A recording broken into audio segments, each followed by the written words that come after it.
शहरातील भाजप पक्षाच्या कार्यकर्ता मेळाव्यामध्ये भाजपचे पदाधिकारी श्री शंकर वाघमारे यांनी वडवळच्या मराठा समाजाच्या आंदोलनाच्या अनुषंगाने बोलत असताना वडवळमध्ये मराठा समाजाने तमाशा मांडला आणि गोंधळ घातला अशा प्रकारचं वक्तव्य केलेलं आहे।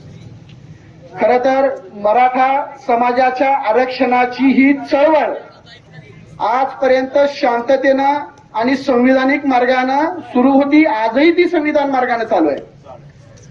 आपल्या वारकरी संप्रदायाच्या भजन कीर्तन करत असलेल्या माय माऊलींवर आणि मराठा बांधवांवर भगिनींवर अंतरवली सराटीमध्ये या सरकारनं बेछूट लाठी हल्ला केला, गोळीबार केला।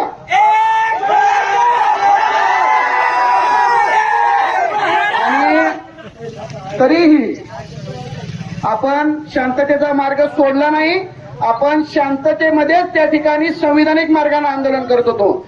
परंतु असं असतानाही जर भाजपच्या पदाधिकाऱ्यांकडून आणि विशेषतः श्री शंकर वाघमारे यांच्याकडून भाजपच्या कार्यकर्ता मेळाव्यामध्ये आज दिनांक 8 एप्रिल 2024 रोजी मोहोळच्या कार्यक्रमामध्ये त्यांनी हे वक्तव्य केले की मराठा समाजानं आंदोलनाच्या मागण्यात तमाशा मांडला, तर या त्यांच्या वक्तव्याचा मी जाहीर निषेध करतो। जोपर्यंत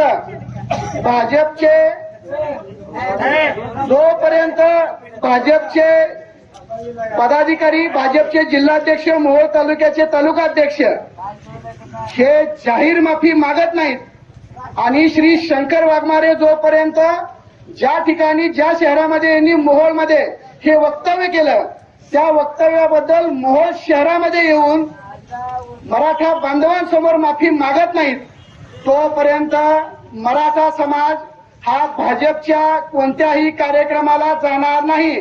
जाणार का तुम्ही?